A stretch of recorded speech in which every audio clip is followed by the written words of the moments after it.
All right, so are you ready to dive into something really special?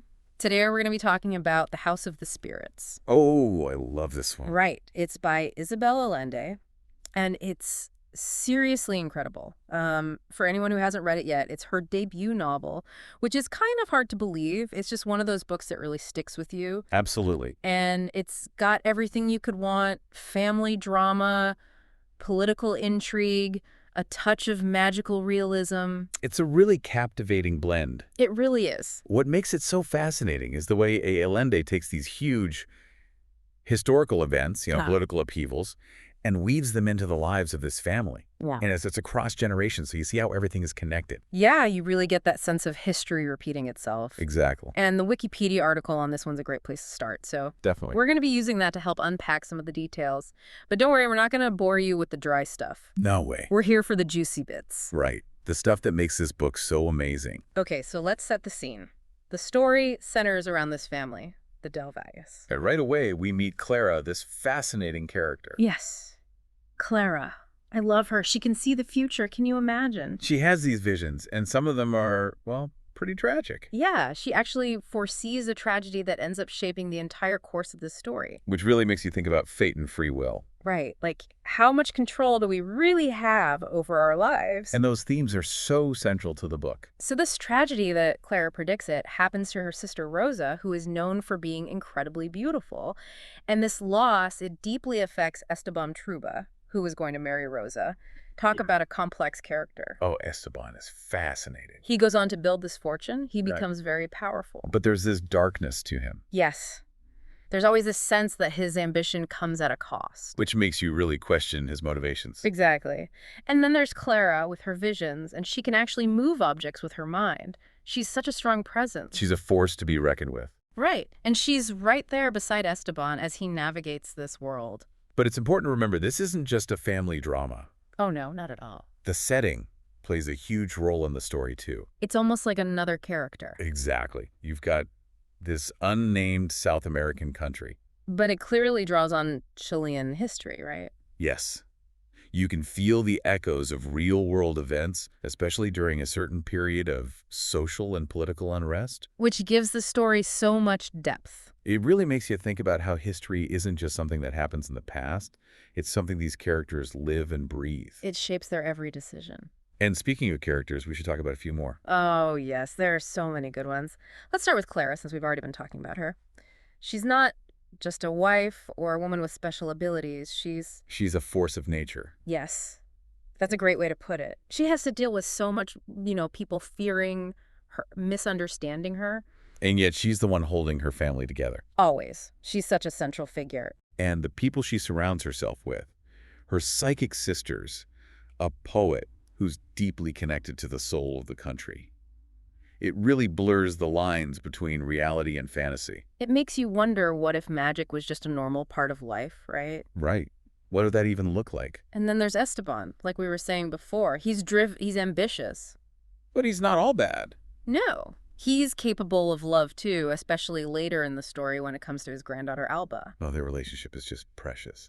It is. And it shows that even Esteban has the capacity for tenderness and connection. It's that complexity that makes Allende's character so compelling. Absolutely. And then, of course, there's Blanca. Esteban and Clara's daughter, Right. She's caught between her parents' worlds in a way. trying to find her own place. And she falls in love with Pedro Tercero, who is such an important character in his own right. He represents the revolutionary spirit brewing in the country. And his songs. They're like anthems for the oppressed. They give a voice to those who are often silenced. It's a classic Romeo and Juliet situation in a way, but with this added layer of social and political tension. That makes their love story even more powerful and dangerous. Right. You can't help but root for them, even though, it's probably not going to end well.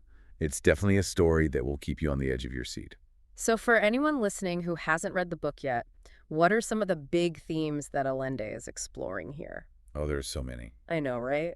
But if I had to pick a few, I'd say family legacy is huge. Oh, absolutely. It's not just about money or social status either. It's about how the actions of one generation can reverberate through the ones that follow. The sins of the fathers and all that. Exactly. And you see it with Esteban especially, the way his past experiences shape his behavior towards his wife and his children. And yet he has that softer side too.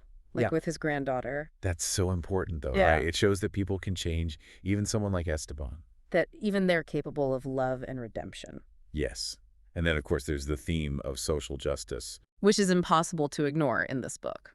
Allende does this amazing job of contrasting the wealthy world of the Truba family with the struggles of the people who work for them, It's like she's holding up a mirror to these inequalities. and showing how those power dynamics play out. Exactly. And this ties into another big theme, which is power and corruption. Oh, yes.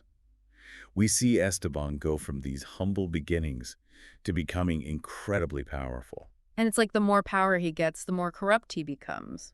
or at least the more he's willing to do to hold on to that power. Right. And you almost feel sorry for him at times, like he's trapped in this system that he created But then you remember the people he's hurt along the way. and the consequences of his actions. But even with all that darkness, Allende still manages to weave in this thread of hope. I love that about her writing. Me too. She reminds us that even in the darkest of times, there's always the possibility for change, for growth, for redemption. Okay, so speaking of hope, we have to talk about the ending of the book, which, without giving too much away, it's both hopeful and heartbreaking at the same time. It really is. So we have Alba Esteban's granddaughter. Who becomes such a central character by the end. Right.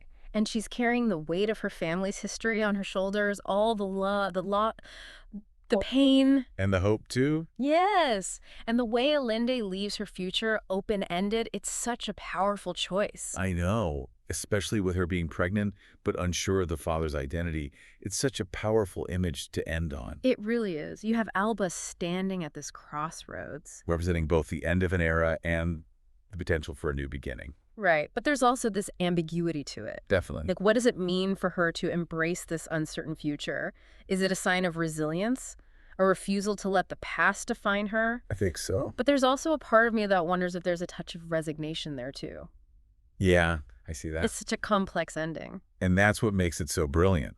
Exactly. Allende doesn't give us easy answers. No, she doesn't. She leaves us with these lingering questions. Which is what makes you keep thinking about the book long after you finished it. Exactly. It's one of those endings that you just keep coming back to. And for me, that's the mark of a truly great novel. Me too. It's a story that stays with you It makes you feel and things, challenges you. and it leaves you with this sense of hope even amidst all the darkness. It really does. I think that's what I love most about the House of the Spirits. It's a testament to the power of love, the resilience of the human spirit. And the possibility of finding light, even in the darkest of places. Beautifully said. So to anyone listening who hasn't experienced the magic of the House of the Spirits yet, I highly recommend checking it out. It's a journey you won't soon forget. Definitely a must-read.